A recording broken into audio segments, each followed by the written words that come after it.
What is going on, people? We are back for another episode of Throwdown Your Questions. I am Emilio Lopez, and I am joined by Carlos Romero, Yo, yo, yo. Brian Manjoma, What up, what up, what up? Brett Murdoch.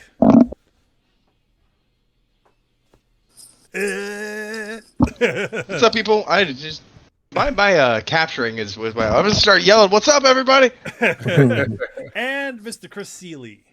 Hey, what's up, everyone? So yeah, for those you don't know, this is I forgot to name the episode. It was 183, episode 183. So yes, we're back for another episode with doing some questionings. So yeah, I mean we'll just get started. Now we're gonna hand it over to Carlos to just see what we got. And now the first question. Brett told me to throw some pizzazz to the. Read it like you're wearing a top hat.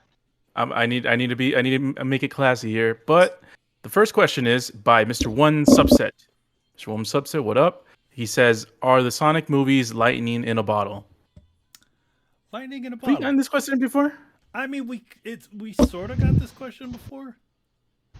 I Go ahead. I think I know what he's saying. Like, I actually think it's kind of the perfect storm. Like, it hit right when the wave of nostalgia was kind of at its peak, and member berries were just fully ripened.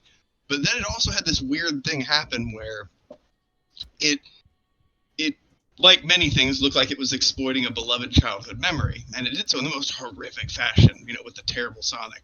But then the internet clamored, had a fuss about it, and they changed it. And I think that endeared the movie to a lot of its core audience. I think that they felt listened to, and that really kind of went a long way towards giving the movie their good graces and their word of mouth, because it wasn't just an initial hit. Like, it's been kind of a slow burn, but it's been really successful, and it's made a lot of money, and I think that's because it kind of got the seal of approval from the community. And again, I think that was because they felt heard when people were trying to represent something that meant a lot to them.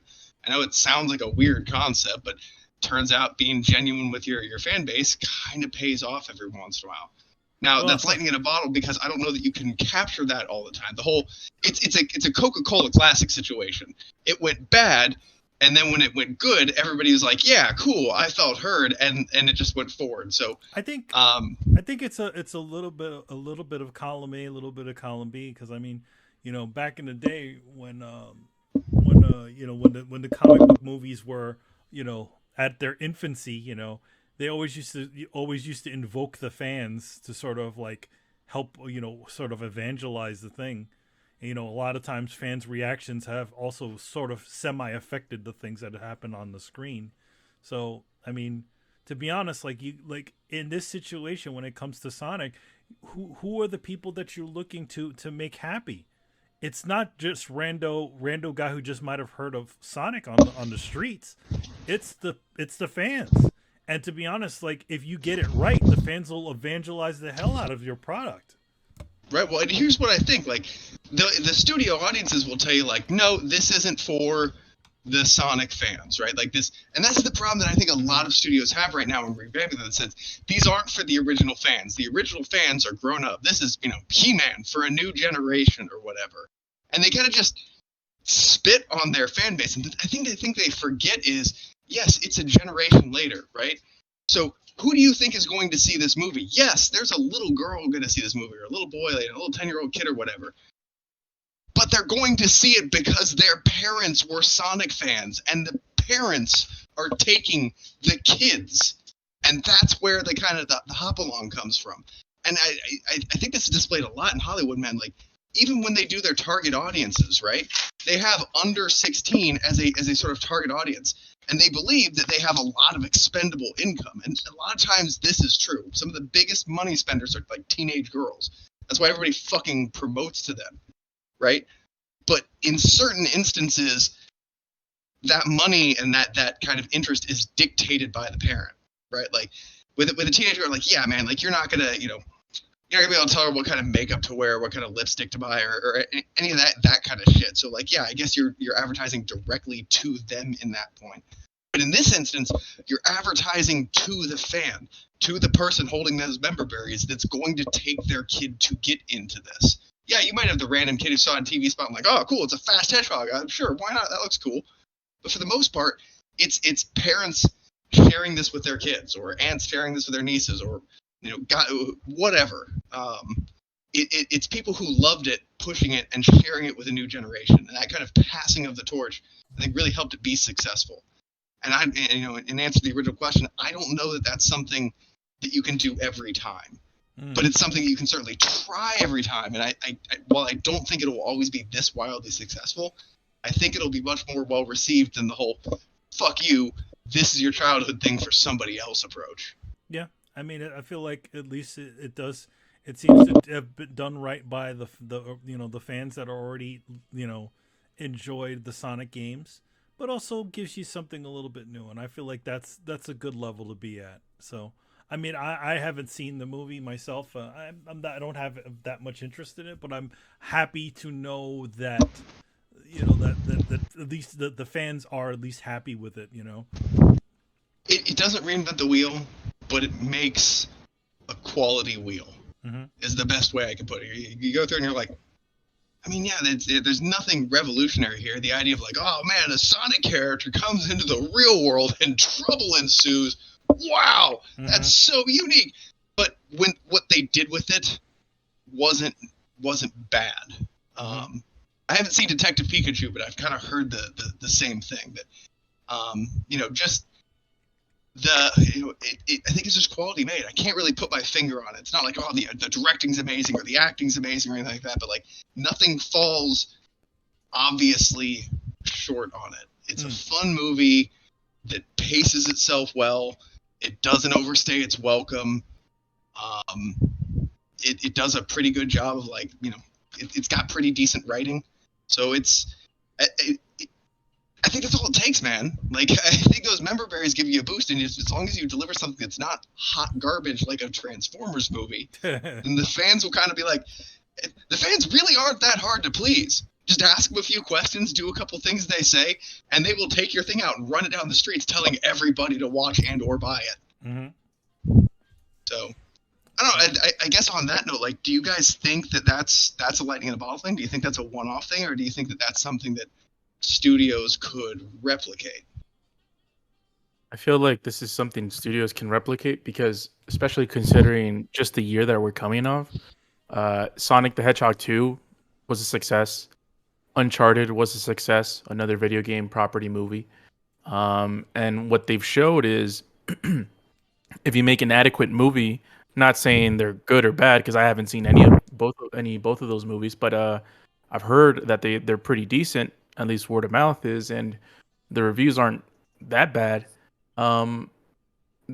You'll get something off of it. Obviously, the member berries are a really important factor out of all of it because people are attached to these IPs, and when you have something that's not a Mario scenario, something that's just utter shit, you'll have something that's worth people going after it. And Sonic the Hedgehog 2 did good after Sonic the Hedgehog 1, so that's 2 successful movies in a row. There's going to be a 3. Uncharted, I wouldn't be surprised if there's a 2, especially considering that Tom Holland is attached to these movies. Mm-hmm. And it's definitely replicable with other IPs. Maybe not Streets of Rage, but well, I'm gonna disagree because I don't think most studios, like, barring Paramount's like revision to this movie, because this movie was one model away from failing, right? I don't know if I wasn't paying attention because while you were talking about lightning in a bottle, I was throwing a lot of lightning, so I didn't listen to the whole thing he said. But remember the controversy of the first movie, they showed that trailer and we saw what Sonic looked like and nobody liked it, right? So Paramount course corrected, which was like unheard of. Yeah, like people lost the people in the Hollywood media lost their minds. Like, how dare you listen to the peasants? But they did, And thankfully they did, and the movie was a success, Even right? Jim Carrey was calling it out too. He's like, "Why? Why would they change this?" Blah blah blah blah. And then later on, he's like, well, I guess they were right." Yeah, you get another paycheck, so shut up. And Shut up and dance around and act stupid. Damn it. that's right. That's what we pay you for.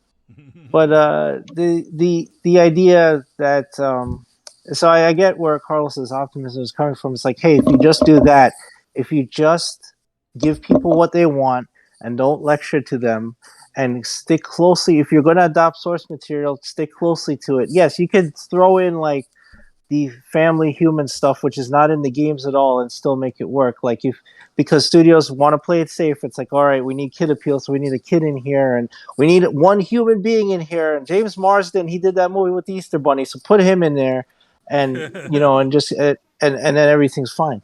So, but yeah, like, and I do agree with Carlos. It's not going to work for all IPs. We talked about Streets of Rage on the last show.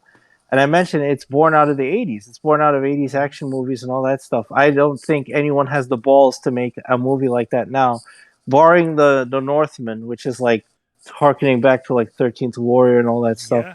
I don't think anybody has the balls like John McTiernan had or whatever to make something like Die Hard or Predator like anymore, or Lethal Weapon, like the old Lethal Weapons, like the first two.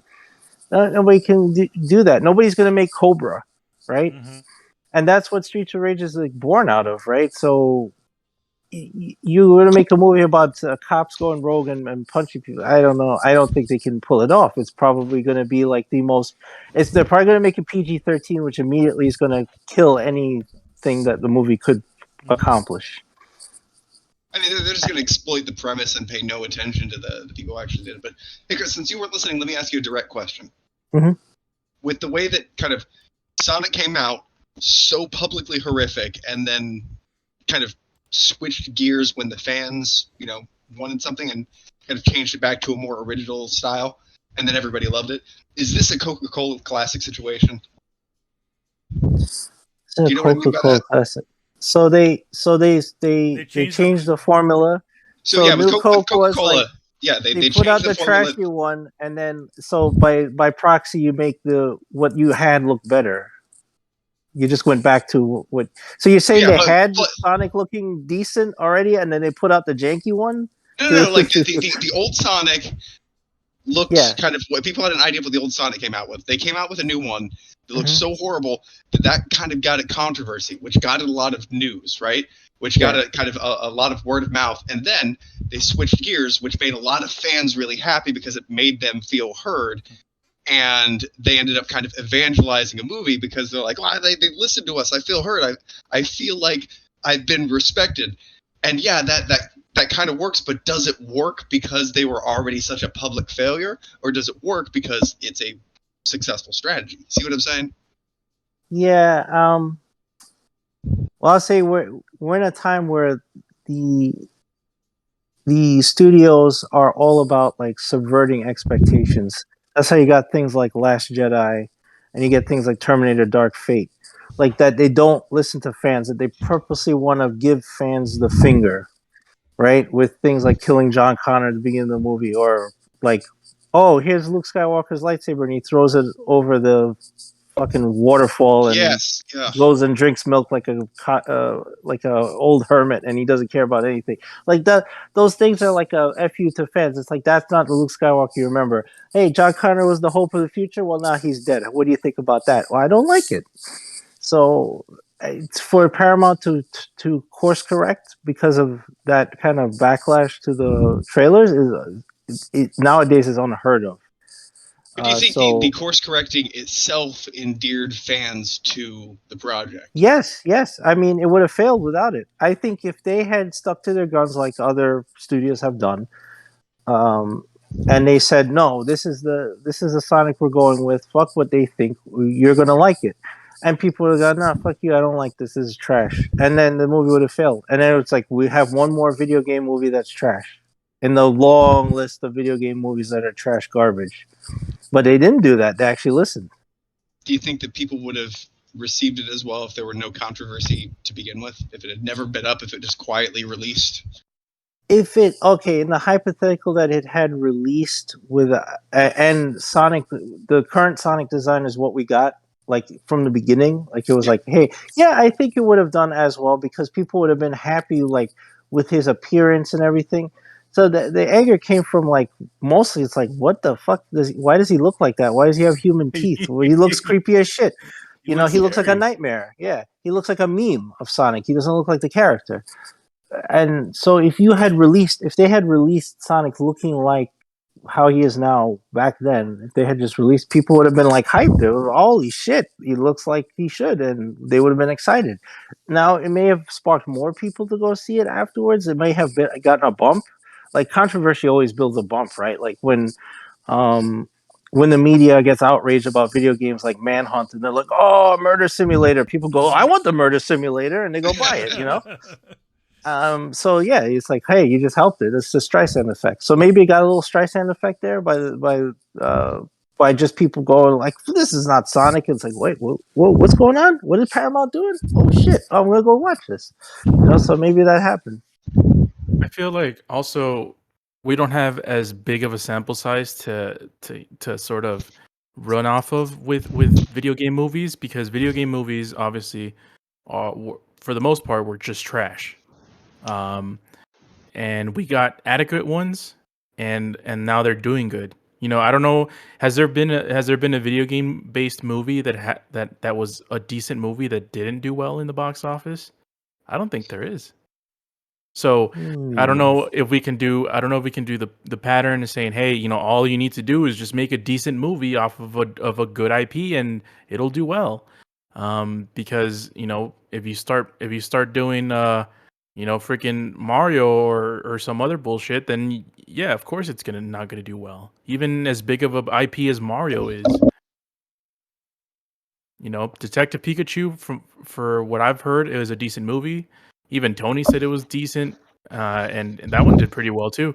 So I think it might just be at this point in time, the formula is just make a decent movie, and it doesn't even have to be great, but it's just make sure it's not utter garbage, and it'll do decent. And they're not horrible. So Are we taking? Who wants to take bets on when they're going to announce the Last of Us movie?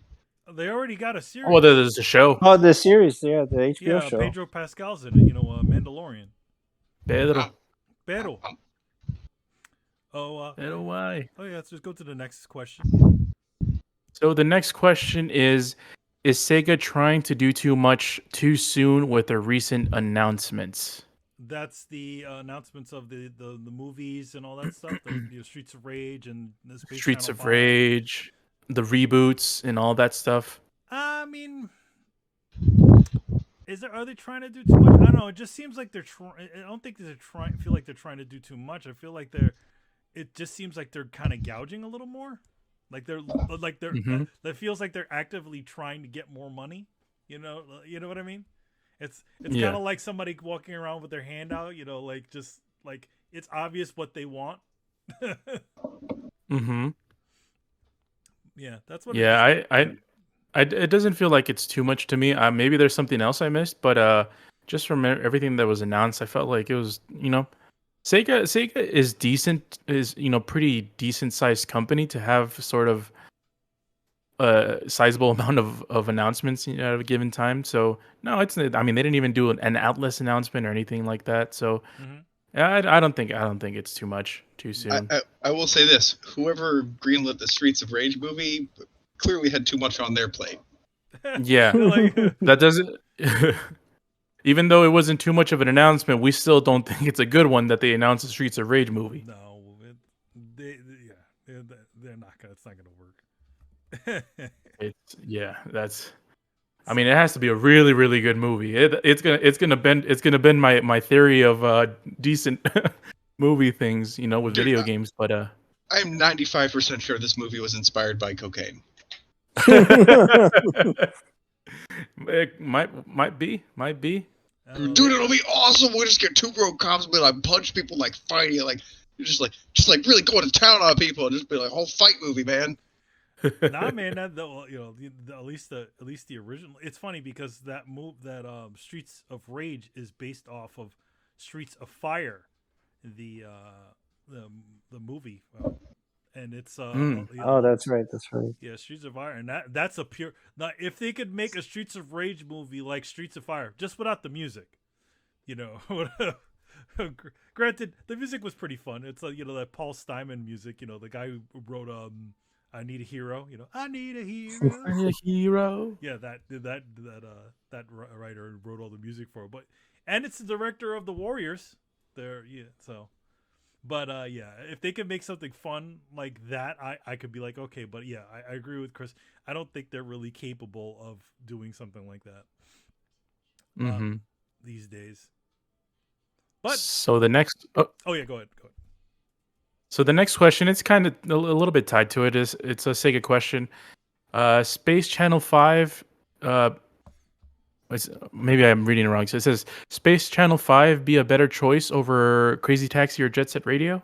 For a reboot, I mean, yeah. I mean, what would they do with Space Channel 5? Because it seems like they're going down the road of making these sort of Overwatch clone, not Overwatch, these Fortnite clones. Yeah, Fortnite. So, Yeah, Space Channel 5's a rhythm game. Yeah, it's a rhythm game. I mean, how would you if you reboot it, you would just be rebooting the name, and but then again, that would be no different what they're doing with Taxi and Jet Set Radio.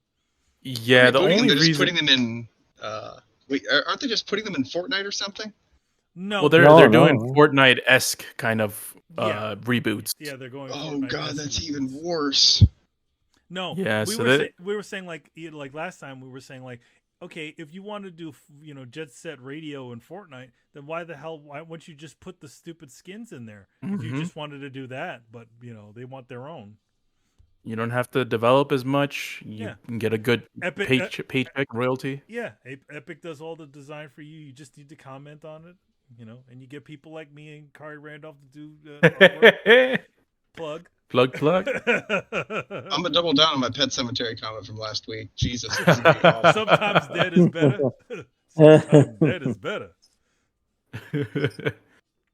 Yeah, I've never played Space Channel 5, so I wouldn't know. But I agree with Manny's sentiment. The reason why Crazy Taxi and Jet Set Radio is getting rebooted is because they want to make a Fortnite clone, and they're just thinking about the biggest names that they could pick out of that Sega hat. But like just those names, the pure arcadey fun of Crazy Taxi, right?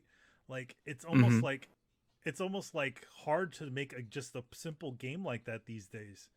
Like now they got now people expect a lot more out. I mean, I would totally play another just Crazy Taxi, just Crazy Taxi, or play the Jet Set Radio games. Like, yeah, put those out. Do a new one of those. Not the. But then again, it's like it's almost like they don't want to put any of the work into it. They just want to, take the visuals and just like, all right. They're in this game now. This new game. Yeah, but I mean, with these games, it's kind of difficult because they have a fan base that's kind of old now, and they're not, it's not, old as in Mario old, like that big. So the only reason you would ever reboot these types of franchises is if you're just going for a cash grab, not just because. Well, I mean, obviously they're all for cash grabs, but I'm saying, if you're trying to mold it into something that it's not, instead of being inspired by the original idea. Yeah. So we can move on to the next question, and this is by Assyrian Air Force. He says, "Hey everyone, hope everyone is well." Yep, you too, man. Yep. His first, we're doing good. We're doing good. First question is not as good as Tony right now. He's probably going into the Vegas Strip, going to the Bellagio, going to the Mobster Museum. You go to the Mobster Museum, looking right at home. Anyways, number one question, he says, "What do you make of David Jaffe saying God of War Ragnarok labeling it DLC?" So basically, David Jaffe labeling God of War Ragnarok as DLC. I mean, if he's saying, I guess the idea is that he believes that this new God of War game is not that much of a leap over the previous one. It just feels like more of the same. You sounded like an Xbot right now. You're using the same animations. Well, it's funny because the people have accused him of being an Xbox because he's said that Game Pass is actually, he says Game Pass is really good because he really likes using it. So, And that's fair. How dare you? How dare you, David Jaffe? You and your Doesn't he crazy- have a Doesn't he have a vendetta against Sony because of the relations he's had in the past? Nah, I mean he still knows he still talks to all the same people and all that stuff. They just don't want to be on his show, or they're told not to go on his show. I mean, he he might be being quite literal. I mean, here's my beef. Remember God of War and all the areas that were clearly set up to be DLC that never manifested? Oh yeah, all the when you get to the room where you can go to the different realms. Yeah, there's all the realms, and like it's super obvious that there's supposed to be more that plugs into there. Like I've never seen a more obvious. Here's where the DLC comes in, and the story didn't. The way that it left, it left. There were some areas that were sort of like locked off too. Like they were just like, oh yeah, we can't go to that one. The portal's broken. Yeah, exactly. So, you really expected there to be DLC, and then suddenly there never was. So you might be being quite literal in the sense that this started as DLC and then just developed into its own game. I wouldn't put that past them, especially because, like I said, we never got that fucking DLC. Whatever they were planning, we didn't get. And I'm assuming it's in this new game.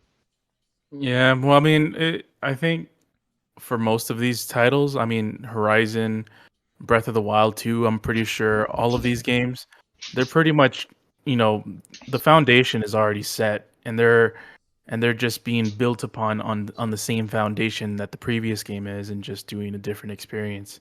Miles Morales was the same thing. I think that's just really kind of streamlined, type of development. But I don't know. Maybe it's interesting to think, what if Ragnarok was just intended to be a DLC, and they were like, nah, let's just make it a whole freaking game. It's possible. But I don't know. I don't know the context of the whole quote, so I can't be too critical of David Jaffe. Because I mean, I don't know if he's saying it in a way to disparage the game, saying, hey, this is a DLC, meaning this isn't a full experience, or this is just, DLC add-on stuff that doesn't deserve to be priced $70 or something like that. So I can't really say that. So hopefully he's not just, David Jaffe shitting on a God of War because he's kind of salty from the past. To be honest, I don't think he's very salty about it. He seems, fine with a lot of it. But okay. You do see the sort of marketing smoke screen that seems to happen with him. Like now they never really. It's almost like he left. It's like he left the WWF, and you know how when a wrestler leaves the WWF, they never talk about that wrestler ever again, like they never existed. Ric Flair could be there 1 minute, and then he's gone, and then they never mention him ever again. So it seems like that with David Jaffe. It's like they everybody knows he directed the original one, but it all seems to be all about Cory Barlog. Everyone thinks Cory Barlog started everything. Even with that little thing, that little bit there, Cory Barlog is the producer of the new God of War game. He is not the director of the new God of War game. You've never seen that other guy talk. How is David Jaffe not the authority on? Like, that is the thing that boggles my mind. Like, all things God of War should start and stop there, right? Like, he's the original creator. Yes, he is, but at the same time, it's like he pulled away from that. Like he could have. It's like he could have sort of stayed or stuck around and just been the producer of all the new God of War games. But even if he's outside of it, like his take on it, the same way like, you listen to the same way you listen to Mark Hamill about Star Wars shit. Like I'd listen to hear if he was happy with the script or not, and yes, that would matter to me. Yeah, but the thing here is, Brett, is that I don't know if he's played God of War Ragnarok. I don't think so we don't know. Not either. Here's the bit that I do. My only takeaway. I agree that it should be DLC because I thought that's what we agreed for. That was the deal when we got DLC to begin with. Remember when like, oh yeah, if we're using the same engine and just kind of putting out new content, we'll make it DLC. You know, when we kind of revamp the whole thing, then we'll kind of make it its own new game. And now here we are with shit like Miles Morales. Yeah, but that one is, I mean, it's not a full-fledged game. I mean, we don't pay for full-fledged game price for that one. You know, I mean, like for example, there's a game like Fallout New Vegas that is a brand new experience, but it clearly looks like it's Fallout 3 with a different area. See, that's the thing. I think a different area is okay. Like if you have like a whole new game's worth of new area, sure, make a new game. I get that. But we don't know if God of War is like that. I would have called the first God of War a full game. To be completely honest, it felt like 80% of a game, and I think that's why this whole thing kind of irks me, especially with that particular game. Is like I felt like it built up, and then it all of a sudden dropped off. I feel like there are areas that are locked off. Like just the pacing all of a sudden just dropped off. It's like reading Catcher in the Rye, man. Like that shit just kind of ended. And like it didn't feel complete. It didn't feel complete in story. It didn't feel complete in world design. It didn't feel complete in a lot of things. Yeah. So like I just kind of assume like, yeah, like I didn't get a full experience here. I feel like there should be DLC coming. So yeah, the one thing, yeah, I do agree with the first with that it didn't. It feels like my issue with that one was like it just seemed like what this whole thing was just to fight that one guy that we keep fighting over and over and over again. I'm like, there's no bigger thing on this, no. And then they did their mission. I guess that's they finished their mission. They put the ashes on the top of them, in that mountain, and then they're like, all right. But that's not we're not used to that, man. Like we're used to. I get that there are sequels, right? I get that there's a story that can span multiple games, but usually, like kind of like a mini series, right? It's a small self-contained story inside of a bigger story, right? We don't really get games that just are a small story that just doesn't finish. That's what felt really weird to me. It didn't feel like a resolved experience. It felt like, oh, we set the hook. Now let's stay tuned for our next game. I'm like. Well, usually, like, I get to go on a whole little adventure, and you're like, next time on Uncharted, that kind of makes me want to play the next game.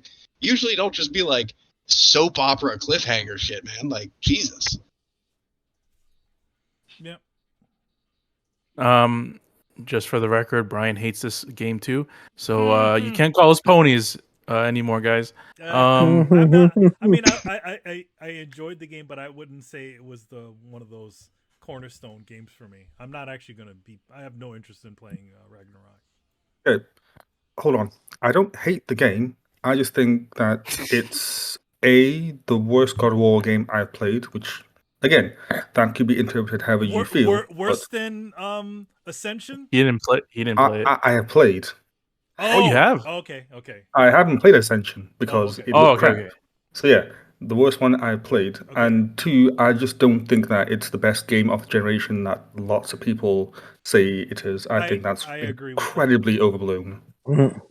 Well, I don't know what circles you run into, but God of War being the best, I've never heard that one before. I've heard people trumpet it. I've heard The Last of Us 2 a lot. It's the pony circles. Like they are the ones that say that this is a game of the generation, and it's like, no, it's not. You can't jump in that game. So I thought the stable heard it around Last of Us. They kind of like there's like different factions within the stable. There's like the Last of Us guys who are incredibly insecure about their game. Then there's God of War guys, and then there's kind of like the rest of the people. Well, you know what I mean, Carlos. Like you say one thing about the game, and suddenly they're just up in arms. Like, oh yeah, I agree with The Last of Us. The Last of Us defense. It's pretty strong, pretty defensive. And so I gotta say, I don't hate the game either. Here's how I feel. I feel like the last God of War was like eating at a gastropub, right? Like, was it all right? Sure. I didn't feel like I got enough, and it was a little weird getting there, but All right. I kind of feel like I gotta play the next one and then judge it as an experience, and that right there is part of the problem. Yeah. I mean, well, if David Jaffe knows anything about this game, then you're probably not going to enjoy it as much since it's just going to be DLC. Anyways, question number 2. Yo, I play DLC.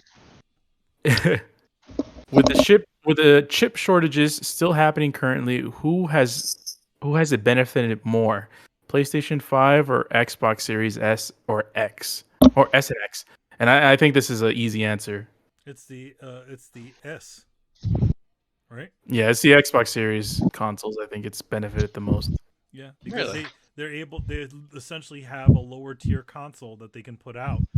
You know, you can still play all your games, and it's still more powerful than what's out. You know, than the previous generation, I think. Right? I mean, I would. Okay, I'll posit this idea. I think it's good for PlayStation because it's kind of locked in the victory they had last generation. Like, even if people wanted to migrate in mass numbers, not like they could. So like it's just kind of kept a lot of people on the same train. And I think a lot of people, you know, I think if they had come out available all at once, you might have seen some people be like, well, maybe I'll try Xbox this time. But because it's been so low and long and drawn out, it's because like, well, one person, you know, gets a chance, so they buy a PS5 because all their friends are still on PS4. And then one by one, it kind of trickles in, and then eventually half of them have a PS5 and half of them are still playing on PS4. It just seems difficult to me to hit the reset button this generation. And with Sony so, you know, commanding last generation so much, I think that's kind of a benefit to them. Well, if PlayStation had two different SKUs that had two different fabs, I might have agreed with you. But the fact that Sony has only two SKUs, that the only difference is the Blu-ray drive, while Microsoft was able to order two different sets of SKUs with two different fabs on them, then I feel like they had the luxury of having more orders out before the pandemic hit. Do we know how many S's actually sold? I'm curious. I don't know, but I have it no was. idea if they sold well or not. But I feel like with the PlayStation stuff, it's been. I feel like that's the console that's been hardest to attain out of all of them. And I feel like a lot of people would gladly give a $300 next generation console a shot. You know, with Microsoft and with Game Pass, if you're inching for a Christmas present and you can't find the PlayStation, then obviously if you have a chance to get an Xbox, It's Well- better than nothing. I will give you that. But haven't we seen a lot of these things still sitting on shelves? What Yeah. PlayStations? Well, The Series S's. I would say without concrete numbers, we wouldn't know, but PlayStation 5 has been selling phenomenally well for having shortages.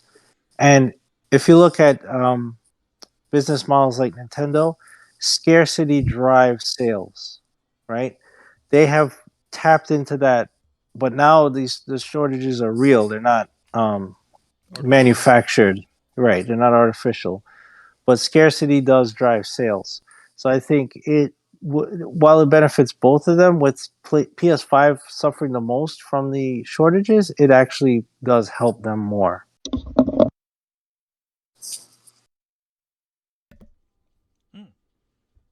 Yeah. I hadn't thought of it that way. That's a good point. So, Chris, you think it's benefited PlayStation more? Is that how I understood it? Yeah, I think it has. I think you see the trend of how PlayStation 5 sales has been going since launch. And it should be well under like PS3 or PS2 or whatever, but it's not. It's on track. It's beating PS4. And it's like, how can that be when there's less systems in the wild for sale? How the hell is it selling that well? But if you look at availability, if there's abundance in the market, people wait to make decisions. If they know they can get their hands on a product at any time, very often people won't jump at the chance to get it the first chance they get. They'll go, oh, well, it's there, and I got to think about this or buy this, and it's not a priority. But when the shit is rare, people will prioritize it. They'll prioritize it over food, right? They'll get a Wii before they go get like their groceries. This is what happened with like why the Wii was successful, and going forward, the Switch like blew up in the beginning. Like you couldn't get your hands on it, and that makes people prioritize it in terms of their spending. So with Xbox, if you have a Series S available, people will not rush to get it, right? It won't. You could rationalize like, well, it's available, so it'll be a birthday present. That's fine. That will satisfy one or two people, but multiple other people, especially the whales, they will go after the product that is hardest to get. They'll prioritize buying it when they can. They'll even go to scalpers and buy it and pay more to get it.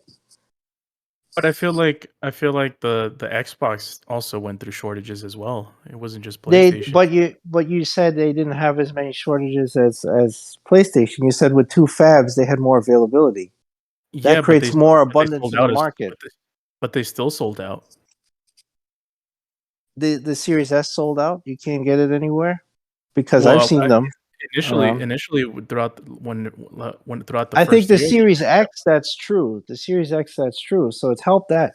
Like, but you have two SKUs, so people will settle, right? That was your argument. People settle for the S because it's available. And that, but you don't want that because there's two problems with that. You don't want people to settle because if they feel that they got a lesser experience, right, than other people, then they may not invest in your product later. So that's not a good move. In terms of like, yes, you put this lower end console out, and it's like, hey, well, it's available, you can buy it, right? So go buy it. That's like, okay, well, it's an Xbox, so I'll go buy it. But if the person A buys a Series S and doesn't have as good experience with like Adam is having with his Series X, or that somebody else is having on the PS5, maybe they have worse load times or whatever the reason is, they're not having a good experience. They may not choose to buy another Microsoft console, right? They Yeah, may but go, fuck it, I'll buy a Nintendo next time, or I'll buy a PlayStation next time. well, Nintendo is egregious with this because the Switch has been out for fucking half a decade, and this shit's still hard to get, even before the pandemic. Yes, But because they have, that has been their business model since the Wii. Artificial scarcity is something they have done over and over again, and they have had great success. I mean, the Wii U was different because it was a crappy system, and people didn't see. They marketed it poorly. They didn't see the difference between that and the Wii. There was a lot of brand confusion, so it failed, right? But the Wii absolutely succeeded. The Wii is one of the best systems. It's up there in terms of the top 5 systems. I think Wii is like what, 2, 3. It's up there. going up. But they ran that strategy to the letter. They could have made as many Wiis as the market demanded. They didn't. They didn't do that. They made it actually hard to get. Wii Fit, they did the same fucking thing. What did that do? It drove up sales.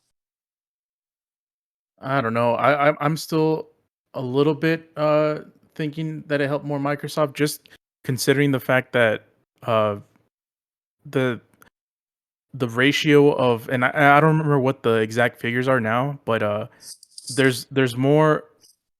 Microsoft has more market share at this point of time in this generation than it did last generation, and Sony had all the momentum, and I feel like whether there's an artificial scarcity or not, PlayStation 5s were still going to sell in mass, and they're still high in demand. They're still luxury items, but I feel like the sales, generation after generation, we're getting more sales and more sales of PlayStations, and sometimes it slows down, but I feel like this train hasn't stopped since the original PlayStation, and with Microsoft, I feel like they did a pivot. They haven't even released that signature game yet. What, maybe Forza Horizon 5 is the only one for this generation, and they're still doing really well.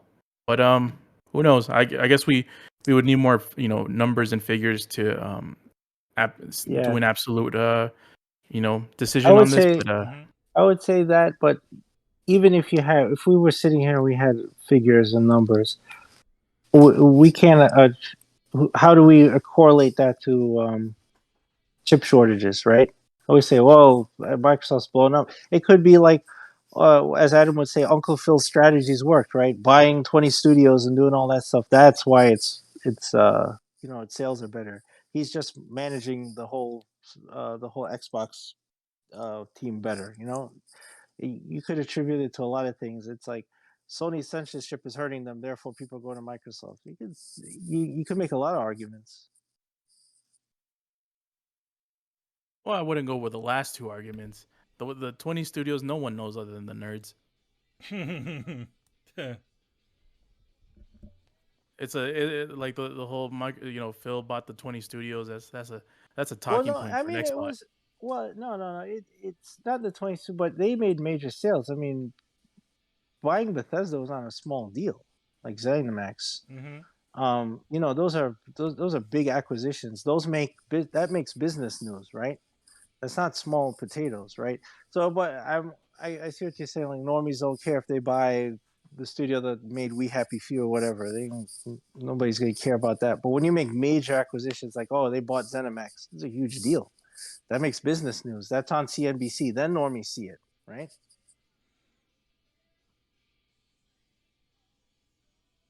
Yeah, but Bethesda, I guess it just depends because normies. I don't know what the correlation is between a normie and a Bethesda like a Bethesda fan. I feel like Bethesda fans are, like Brett.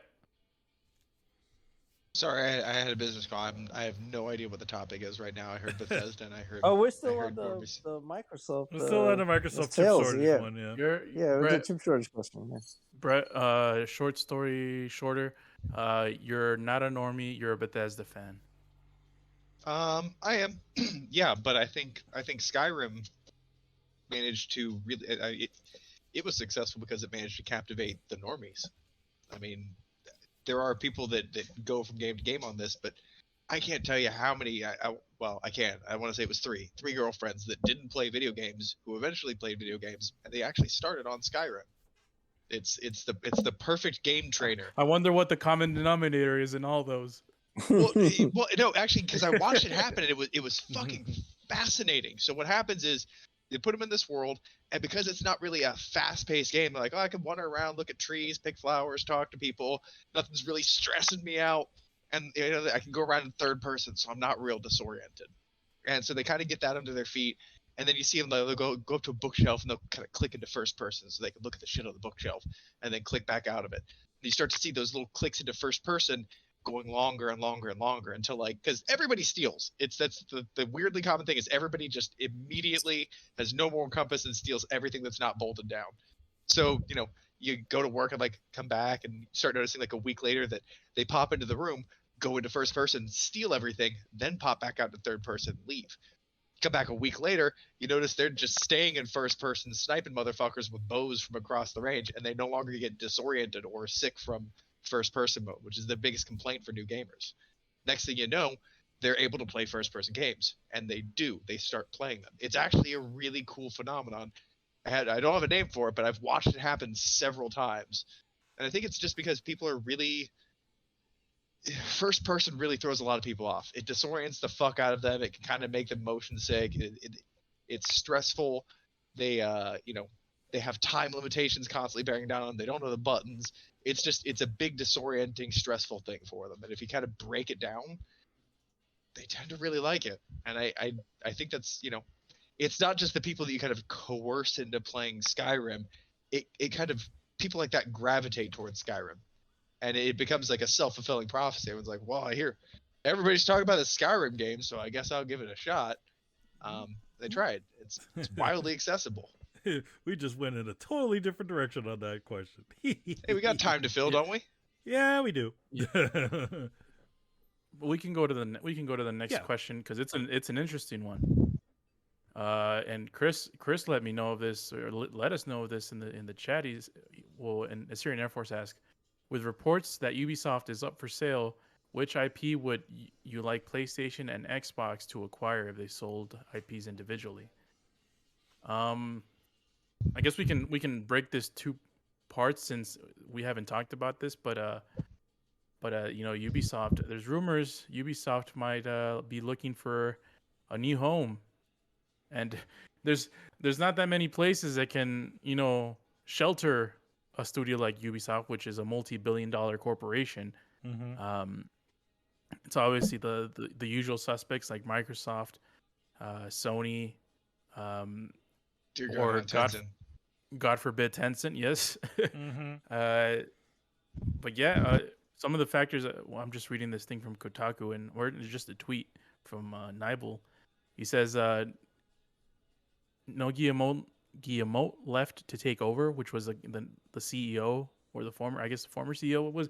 They were like wrapped in controversy, right? Like allegations and all this stuff. Yeah. Patrice Guillemot. And apparently senior devs are leaving in struggling projects. I mean, they've had the Skull and Bones shit going on, and Beyond Good and Evil has been in production hell. And I feel, and we've talked about this, a lot of their franchises have been getting stale. The Assassin's Creed and the shout out to Adam, the Division. So what do you guys think about Ubisoft potentially selling, and which IPs you feel would fit, in a PlayStation or Xbox environment? I mean, like would they sell, or if they are on sale? Huh. Yeah. I mean, I think Xbox would do well with the Division, just because of their propensity for multiplayer and online or gaming. the Far Cry series, which I could think the Xbox would do well with that. I feel like Assassin's Creed is very PlayStation seeming. Not just just something about it. Maybe maybe they'd pick up Rayman, like I feel like Rayman might be one that they would pick up too. Did they ever make a sequel for Rayman Legends? No, Rayman Legends was it. Well, because the creator of Rayman left Ubisoft because of controversies. Oh, yeah. Can I ask, does Ubisoft own the Ubisoft formula? Well, probably. I don't mean like is it a proprietary thing? I mean, like, since Ubisoft is known for these types of games, if they really wanted to, could they kind of go after people for? I mean, they couldn't go after people for copying them. No, I mean, it's just, that's the same thing that PlayerUnknown was trying to sue Fortnite, Epic for. That's right. The sort of battle royale mode. No, I don't think they could do it, because if they could, they probably could sue everybody who's done it.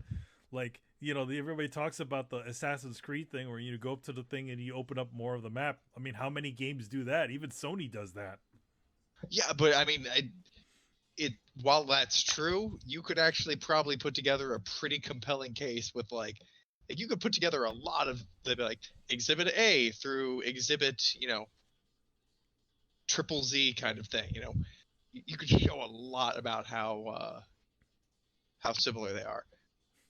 So much so that I don't think that any other medium that I can think of accepts this level of what's the word, parody?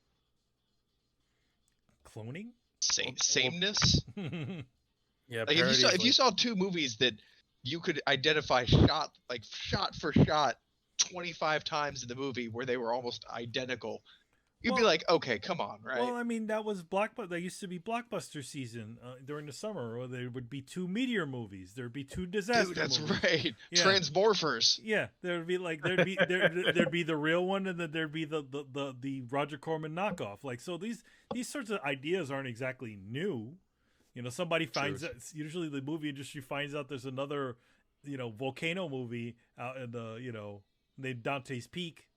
And then, they decide, hey, we're going to make a movie called Volcano. Yep.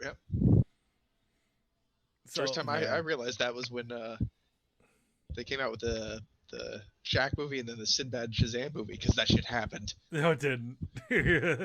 That's Mandela effect. Nope, that shit happened. I'm telling you. Seen it. So wait, was that legit? Because no, for some reason that real. Is it Mandela effect? Yeah, it's Mandela effect. Yeah, they say it's not real. Don't believe them. Sinbad in a Shazam movie. For some reason, was a genie. That just makes a lot of sense. So I didn't doubt the validity to it. It sounds like something that could have happened. No, see, here's the weird part to me. Like, the only part of my brain that goes like, okay, that's the part that doesn't make sense, is I very specifically remember thinking, two genie movies. I guess they probably have like spies in other movie studios. Like I had that thought because I was looking at 2 goddamn Genie movies. If there weren't 2 goddamn Genie movies, why the fuck did I think that? I don't know. Anyway, You're probably looking into a different dimension. Mm-hmm. You're I'm not from here. You're looking into the multiverse of madness. Hey man, the science supports multiverse theory. I do have gray streaks on the It side does. of my head. I might as well be Doctor Strange.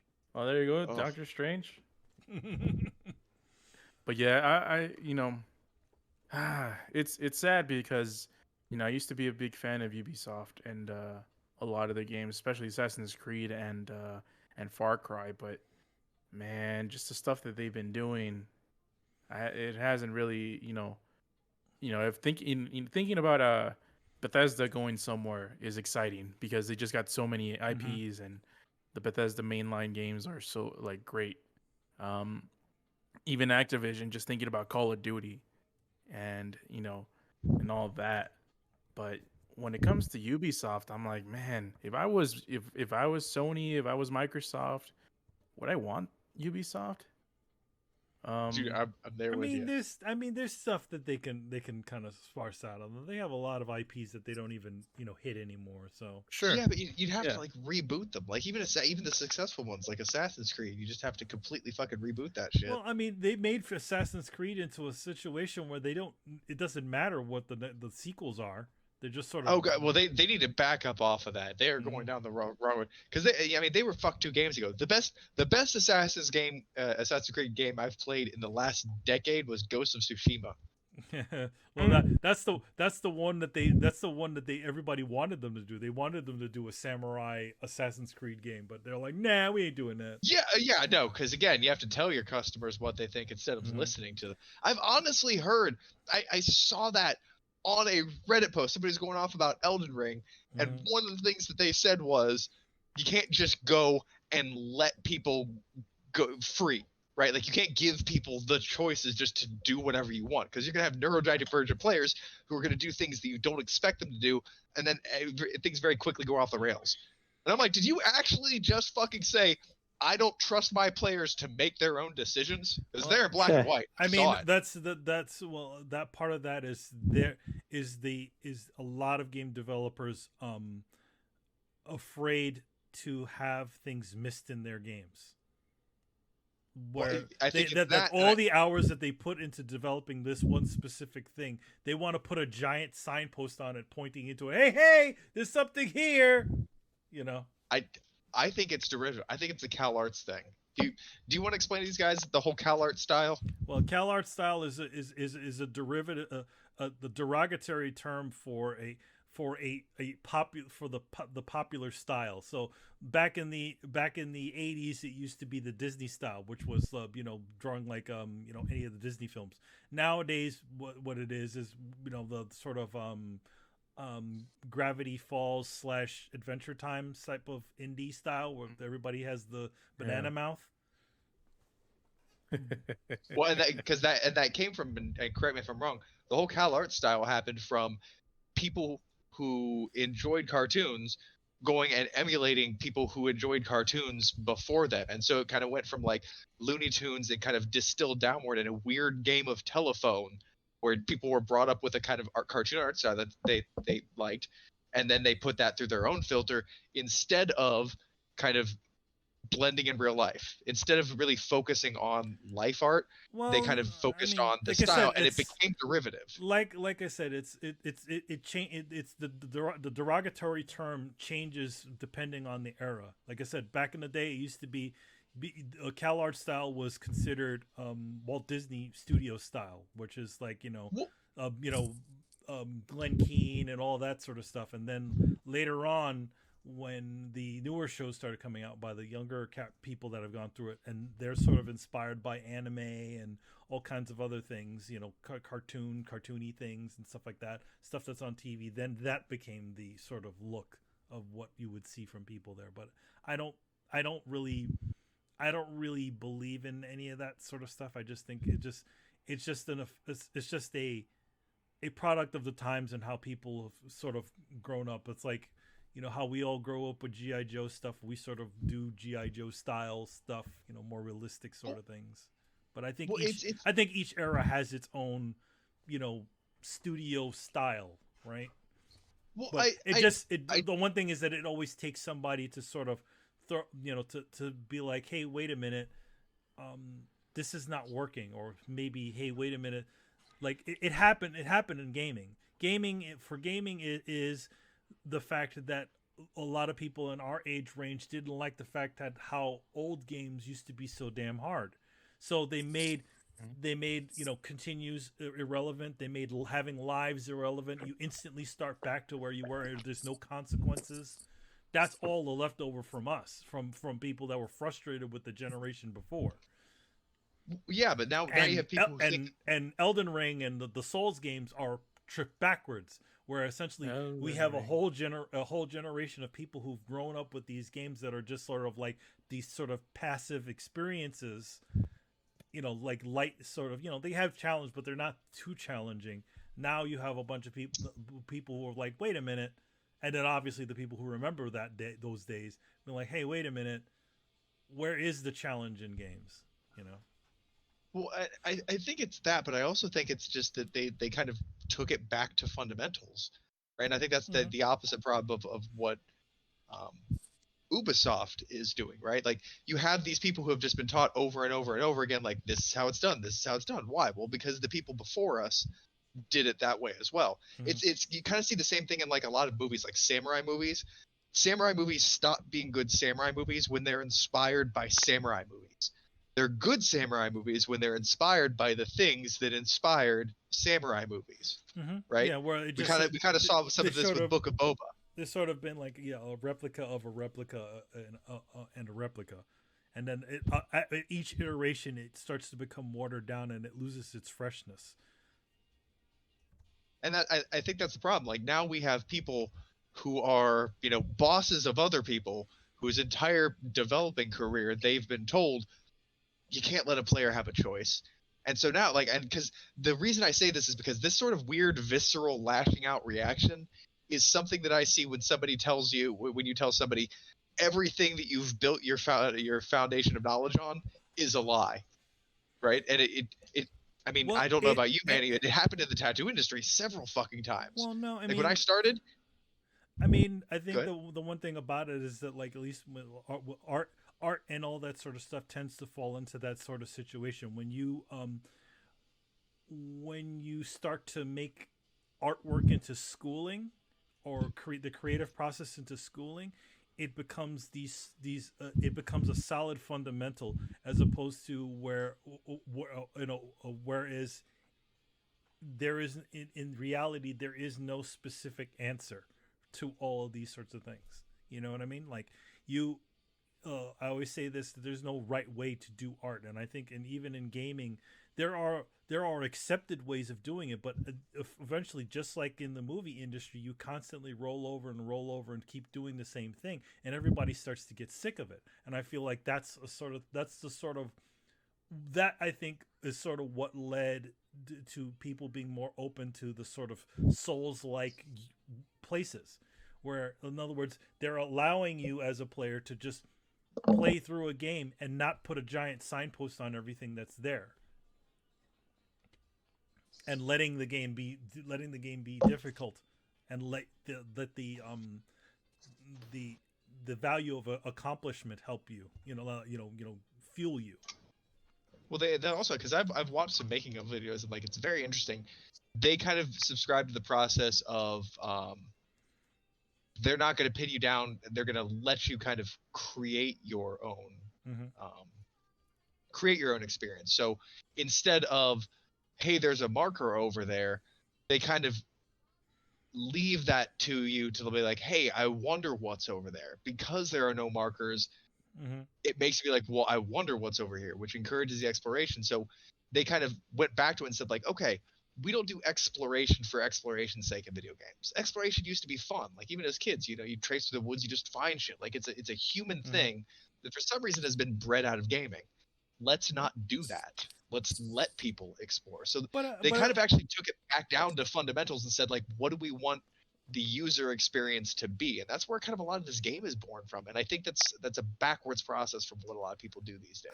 I don't think there's to be honest, I also don't think that there's there's that much of an issue with having those sorts of games. Because again, there are people like Tony who like to be, who like to, just follow the railroad, right? There's that's yeah, perfectly Tony fine. likes an experience brought to him, and there's nothing wrong with that. It's a more cinematic approach. But I also think that, what was it? I was gonna say, go ahead. Oh, sorry.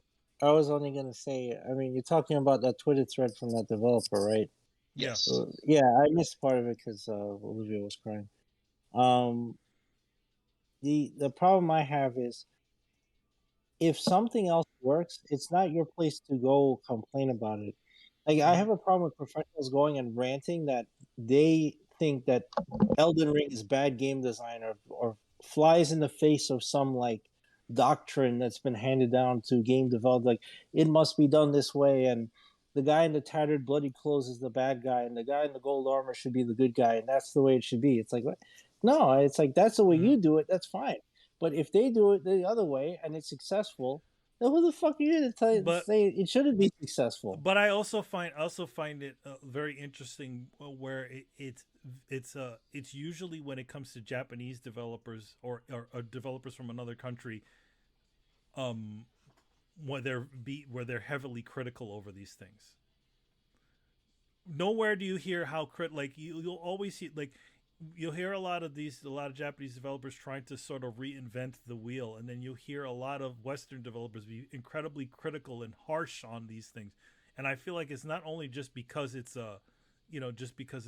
somebody that's doing somebody else's stuff. I think there's just some sort of ingrained, I don't know, I don't want to call it racism, but I just notice these things between a lot of Western, when Western people from the West try to express these weird ideas that come from Japan. It's an interesting thing.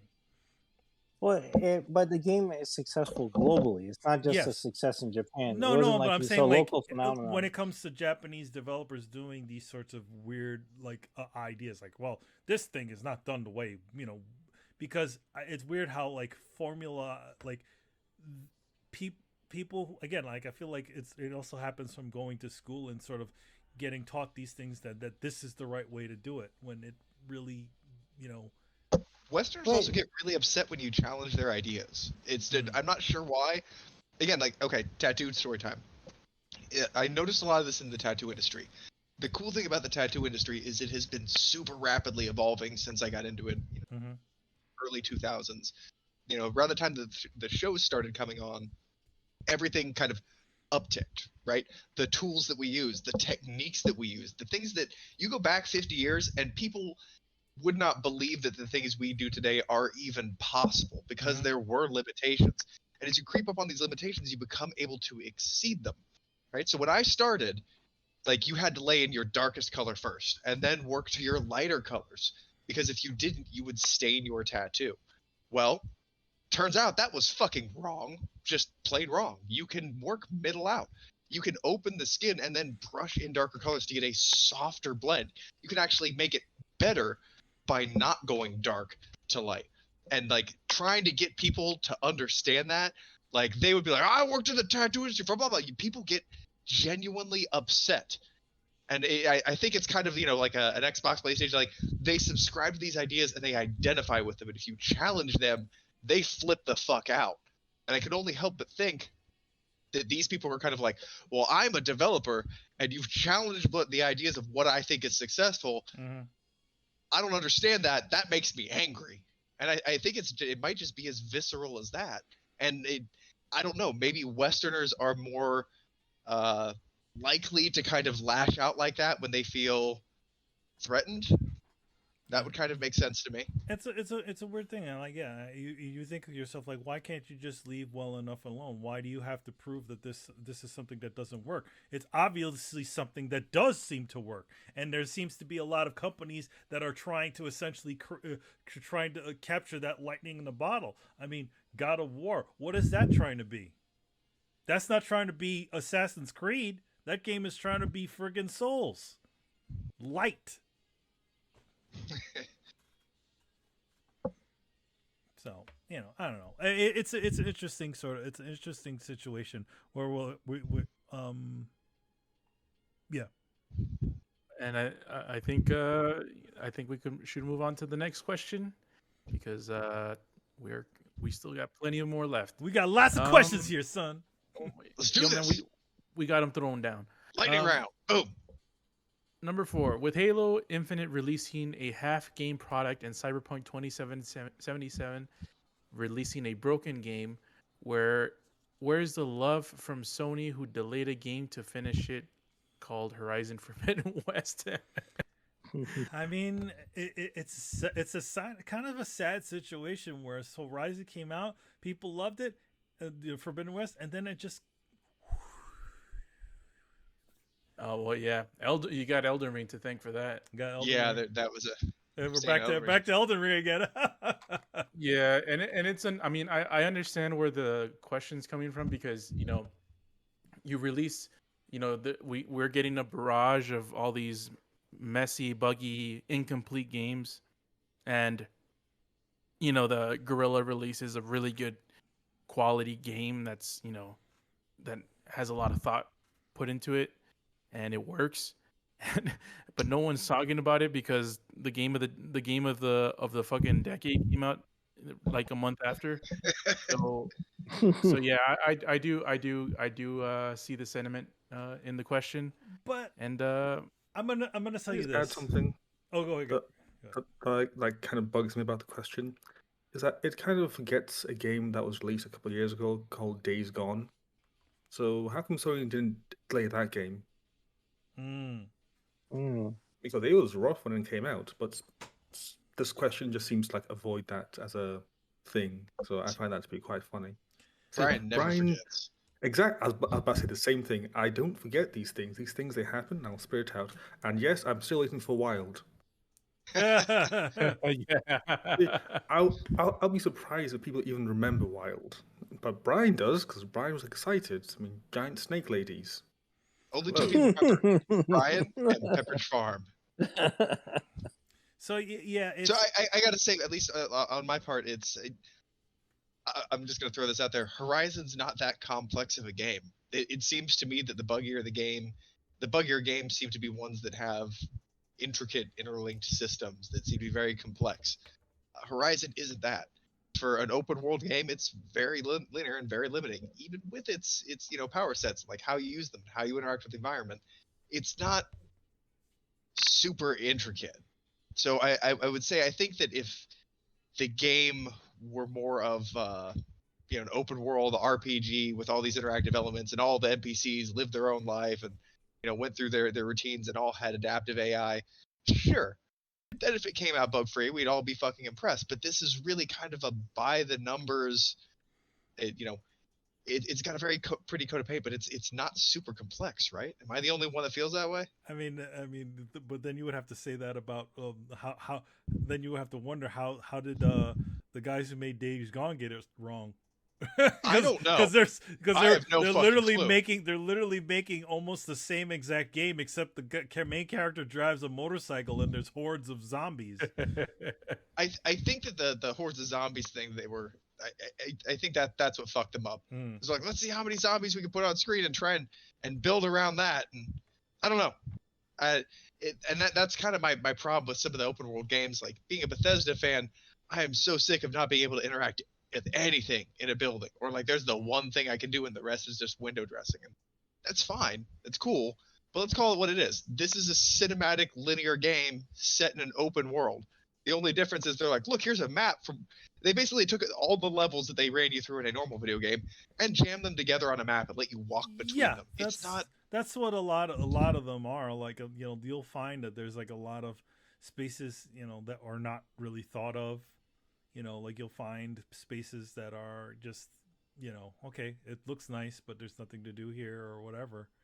It's definitely if you took a bunch of maps that would be in a normal linear game and just put them in a giant level and made you walk across to the other side of the level and that's considered part of the gameplay. Yeah. I'm at the point where I don't even want to call those open world games anymore, because everything is then, if you qualify those as open world games, then everything is technically open world. Well, I And mean, I get it, it is an open world, but man, we need to start making the distinction. well, there's a difference. There's an open world and then there's a sandbox. Ooh, yeah, there you go. So, you can still have an open world and it not being a sandbox, Okay, I think sandboxes are where the real trickery comes in. That's when you need the real black magic fuckery to really get everything nailed down. Sacrifice a lamb to Satan or whatever. Yeah, the one thing because about I haven't seen anybody do that right. Yeah, on the get-go. like a full-on sandbox, but then again, you have to create so many systems that sort of react to each other and the different things that you do. It's but if you pulled that off, then I'd be impressed. I think that's where the key difference with nobody's really talking about Horizon. Well, Horizon's not really a complex game. It's pretty, but it's I've seen lesser get more shine. I think Brett, your bias is showing. It's like you don't like this game. No, it's not that it is nothing to do with liking or not. I'm just saying it's not a technically complex game. It doesn't have a bunch of subsystems running under each other, and that's usually where the problem lies. Is when one subsystem starts. Neither does Fortnite, and it's you know how much shine that one gets. I don't know. Is Fortnite buggy as fuck? No, not to my knowledge, but it definitely gets a lot of shine. But I'm not even talking about shine. I'm talking about like when he's specifically saying like, why aren't people talking about how good a state this game released in? My answer is, well, because it's not really super complex. There's not really a whole lot to go fucking wrong with it. But it's a good game. It is a good game, but the reason I don't think anybody's beating the band like, oh my, it's saying the game is good and saying the game is well made, and that's a refreshing, change of pace. I think. Actually, no. I'm going to go back and I'm probably going to change my own answer. Here's the thing: Elden Ring released finished. Right? Not only was it like the game of the decade, it released in a shockingly complete state.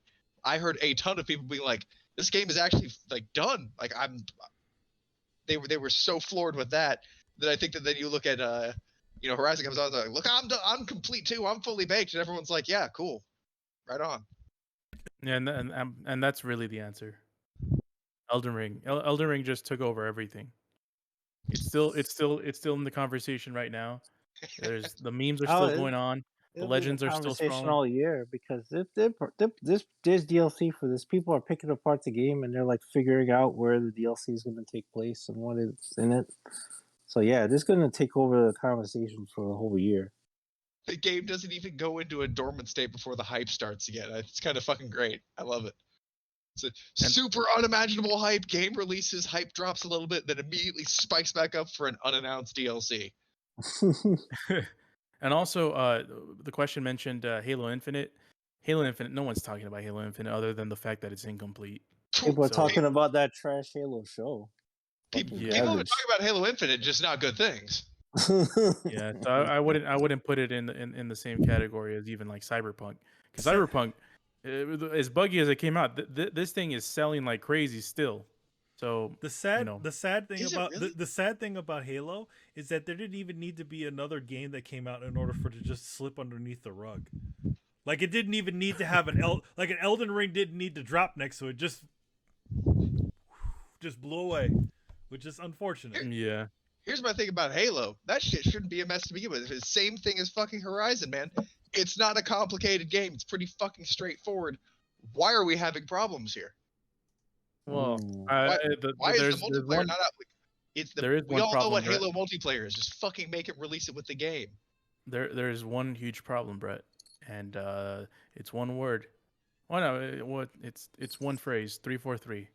And we have a question about that later on. So let's move on to the next question then, and this is from Mr. Mob Hits. Shout out to Mob Hits, throwing out the rumors all the time. With the recent job listing for a PC game director that will be responsible for PC growth and commercial strategy, growing PC MAU for PC content, can this be the beginning of many things, maybe like PlayStation Plus or PC, or even someday or day ones arriving on PC?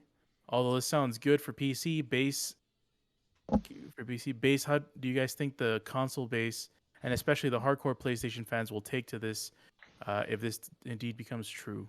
So what if day and date comes true for PC? PlayStation I Plus? don't think that's good. I mean, this is like a PC. He was like saying like essentially like if because they have this PC person, I guess a bureaucrat or whatever that's going to be they're looking for. I think they're just looking for somebody to sort of keep ahead on it. I don't think they're going to start releasing day and date PC games, but I mean PlayStation Plus on PC. I don't know. That's a possibility. The whole thing with the day and date is only going to happen if they ever get desperate. Yeah. And I don't think that's going to happen anytime soon. It's possible it can happen, but I don't think it's going to be anytime soon. Again, like Sony, PlayStation's, marketing strategy, as you want to call it, seems to still be working. People still seem to be buying consoles and still seem to be buying games. And the moment that starts to switch around, that's the moment and also once,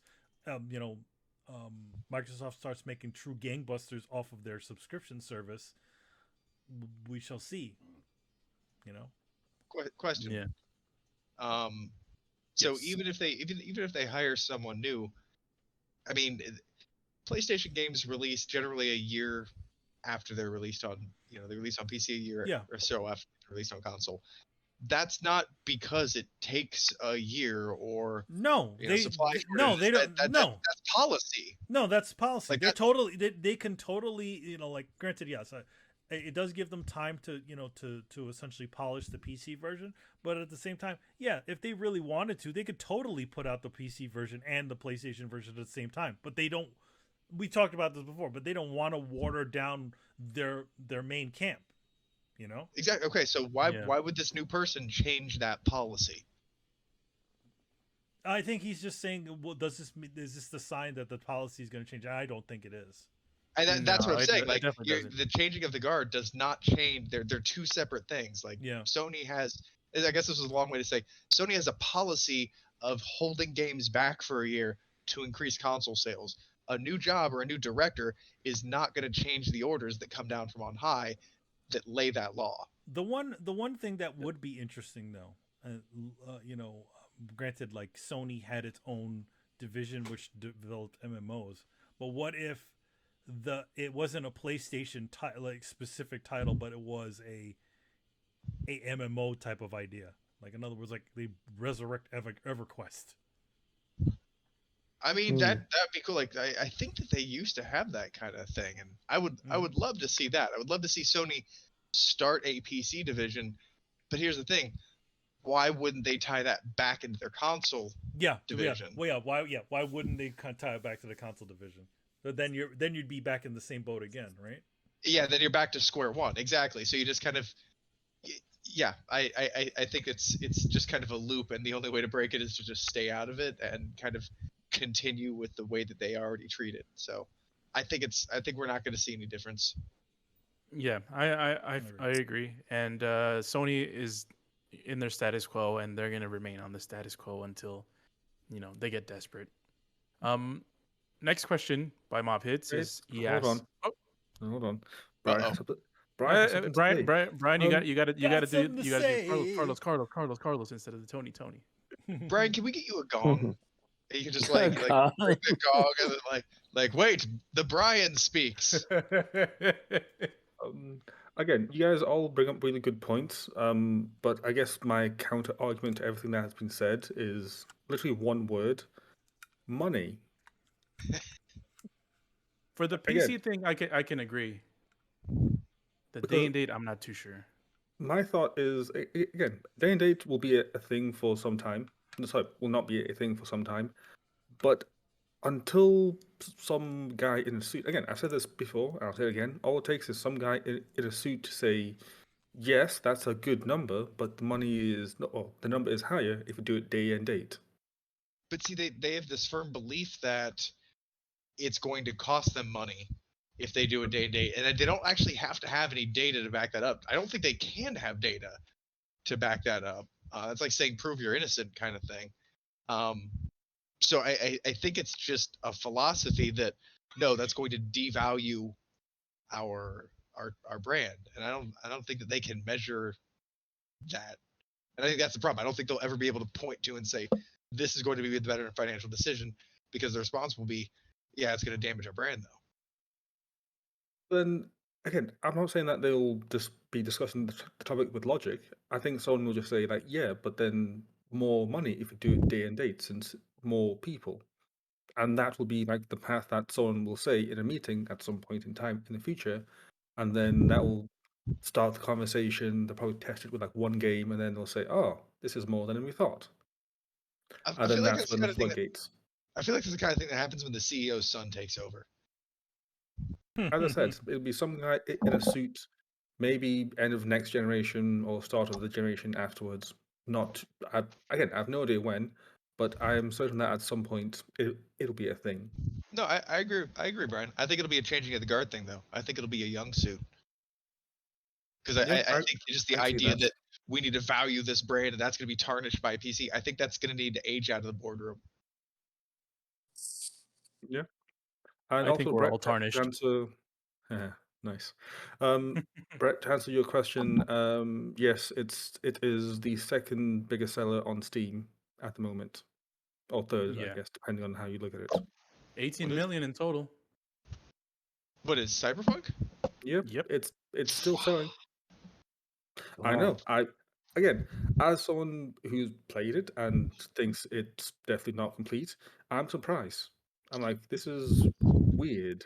Well, I think that there's this weird kind of magic thing that happens when if you get a game that's open enough that people can live their own stories in today's day and age of social media, they want to share that, and that becomes really mimetic and helps prolong a game's lifespan.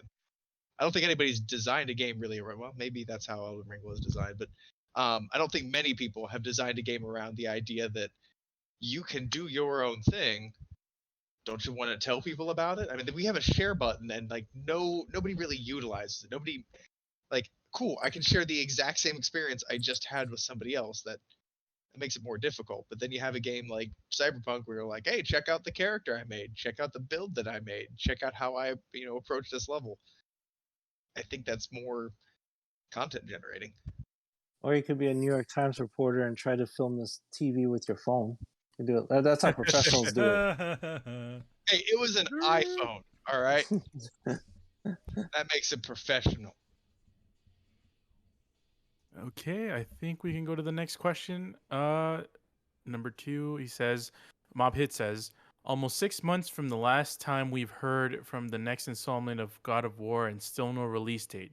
Can we all agree that this is definitely getting delayed, or will Sony cut it close to release date to start their marketing or on it, and you think this will hurt the game?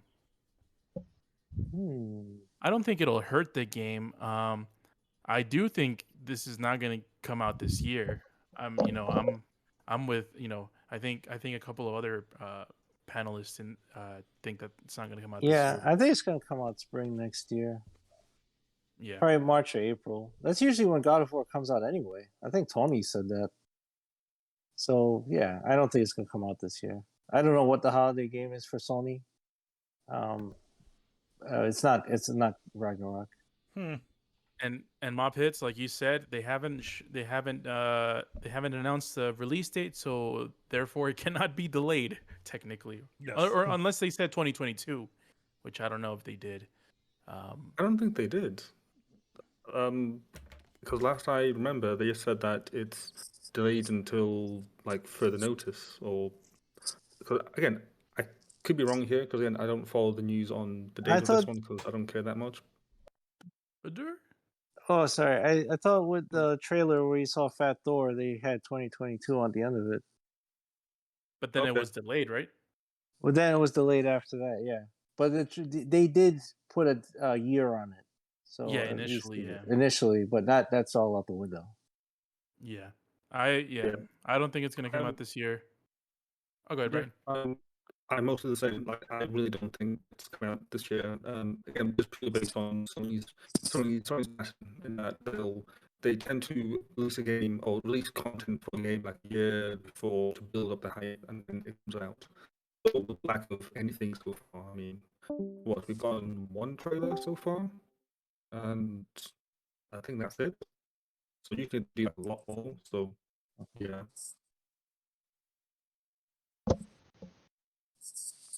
So the next question is by Mr. Kishak. Do you guys think 343 has lost any more chances on players' trust on how they handle the Halo IP? They fumbled Halo 4's multiplayer. Halo 5's story was tragedy and a lie. Master Chief Collection was broken for years, and Halo Infinite looks like it should be delayed another year. So do you guys feel like they've mishandled the 343, that is the Halo franchise? I'll just go on and say yes.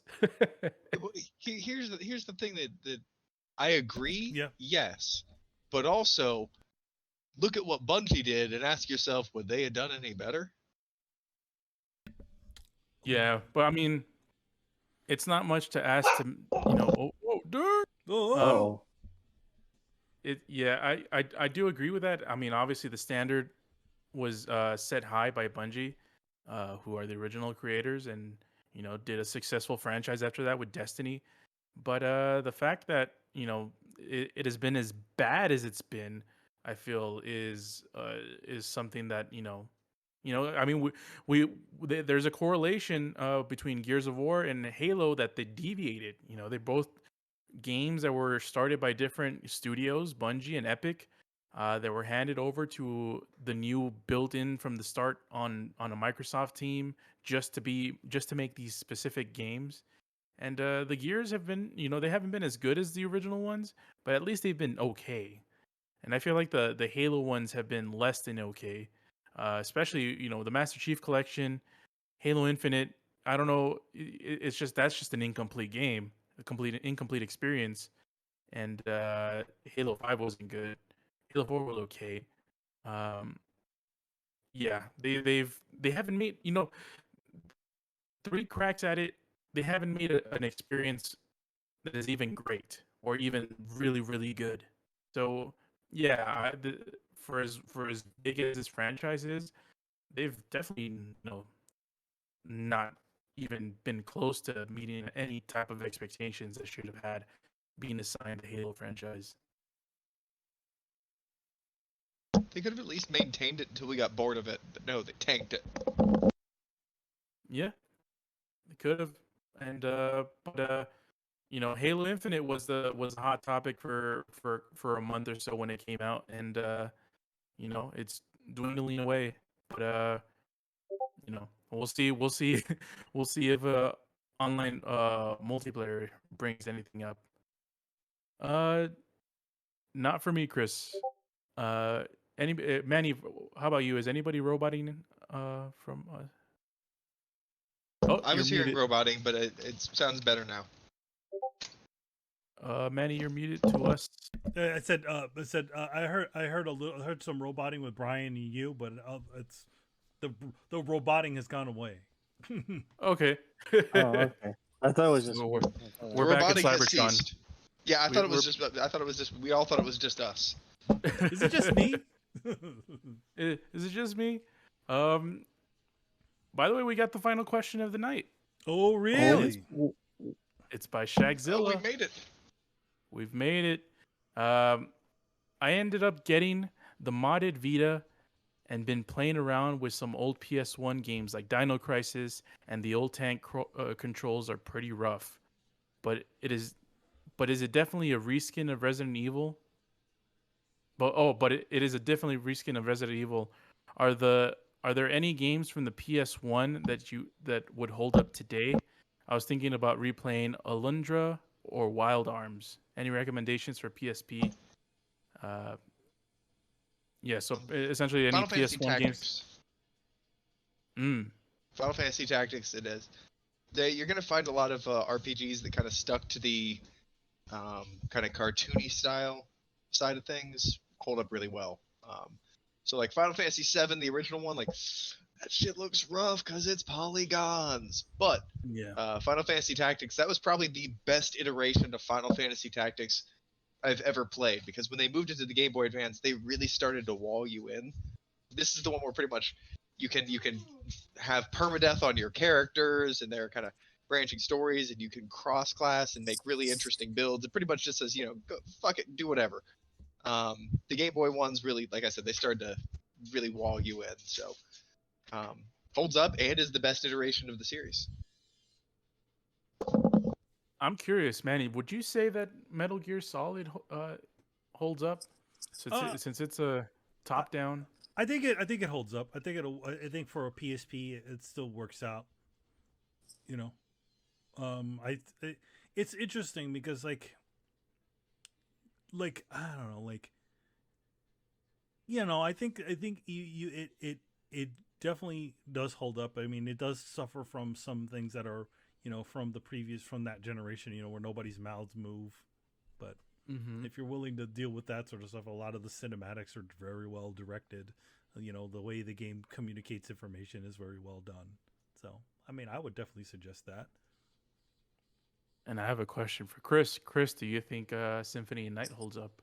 Well, that one, of course, it does. Oh yeah, that shit is fucking timeless. Considering people are still making Metroidvania games, even roguelikes in that 2D style. Yeah, it definitely holds up. Like I played my fair share of stuff. Like recently on Xbox, I was playing that Record of Lodoss War 2D, like Deedlet's Adventure, and it's like it's ripping off or paying homage to Symphony of the Night. It's like you got the save rooms, you got the same kind of map layout and the map discovery, and you find powers and you talk to random NPC people, meet up with you, and I was like, wow, it's like Symphony of the Night. People use this formula, so it's timeless. And I think the one thing about 2D graphics is they sort of, especially from the 16-bit era, they sort of age better than a lot of the polygon graphics. Yeah. Yeah, I feel like some of my favorite games from the PS1, I don't think have held up that well, especially since for example, Gran Turismo is a game that I really liked back in that time, and that game does not look it does not hold up. The Silent Hill games, the Resident Evil games, as good as they were, I don't think those are hold up as well as maybe like a Crash Bandicoot or something like that. Or Spyro, I think would be good. But yeah, something that is too polygony probably doesn't look as great. But yeah, that's right. Carlos, did you play the remastered of the Spyro? Resident Evil? No, the Spyro or Crash Bandicoot. No, none to both. Yeah, same here. Yeah, Kristen was playing. I watched her play the Spyro. If you look at the remastered one, like you will not go back to the original old one. polygon one. Yeah. It That's a makes good it point. look terrible. That's a good point. I mean, if you have the chance to get the remasters, yeah, there's no point to playing it on your PSP or on That's on like your for PS me, Vita. and it wasn't even that long. Like, after playing Resident Evil 4, I couldn't go back to fixed camera tank controls. I couldn't go back to Resident Evil. Even just before that, I played Code Veronica, and that's the same shit. It's fixed camera. They had the cinematic camera move a little bit, but it was all fixed camera. It was tank controls. After 4 changed the game. I was like, I can't go back. I can't go back where I can't see in front of my face.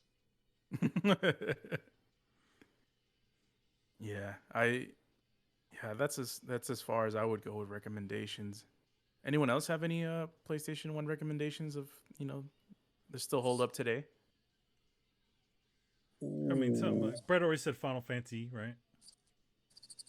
You said Final Fantasy Tactics. Final Fantasy VII obviously got a remake and it's been rebooted. And 9 is a good 9 one. was good, yeah.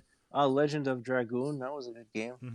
And there's no remake of that. There's only one version. You could play Chrono Cross, even though it's Chrono Cross. Even though it's they lightly remastered it. They dusted it. was another Square game I liked. Vagrant Story. Vagrant Although that Story? plays kind of like Parasite Eve, where you have Yeah. the sphere that you can move on and stuff. It's kind of like that. I would also suggest Parasite Eve is a good one. Yeah. Yeah, I think We actually did have That was one, we actually did have one thing, which was from, what was it? Mob Hits actually asked this was called the Beboparoo question. Oh, we got a Beboparoo question? Yeah, this one was one said, if you could choose Clock Tower, Silent Hill, Fatal Frame using the RE engine, which one would it be? Beboparoo bonus. Beboparoo bonus. Parasite Eve. Wait, was that one of the choices? No, it wasn't one of the choices. But I could. Okay.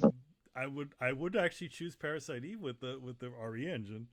That might work out pretty that well. that would be amazing. And it's like, I mean, hell, every Silent Hill game is kind of the same. I love the first game. Mm-hmm. The second game blew it out of the water, and then like it kind of has gone downhill. Like I think after 2, it was like at peak, and then it just fell.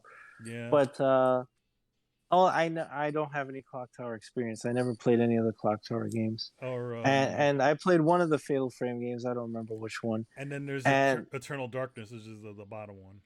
Yeah, and I feel that's decent enough. You could go back to it. You could go back and play the GameCube version. I don't. The other games are rough, but I kind of agree with Brett. I would like to play Parasite Eve again. Like if you put it in RE Engine or Unreal or whatever, yeah, I would play that. Yeah. I would get Silent Hill and make Kojima direct it. Someone call Norman Reedus. Add an S to the end. Add an S to that end of that hills. It's a hill. And put an S on that, and put not only what's his name, Norman Reedus, but Jeff Keighley. Yeah. Well,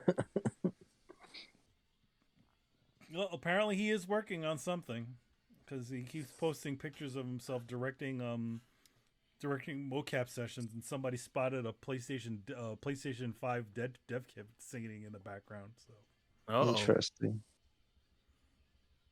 But yeah, go ahead. I would go for Die on Crisis. Yeah, was that listed on there? Yeah, no, I mean, no. Actually, but then if Brett gets to logical choose one choice. that's not there, then I get to choose that No, too. I'm saying that's fine. But Dino Crisis would probably work with there, because they could literally, just change all the zombies into dinosaurs, right? I swear, like, why does Capcom hate that series?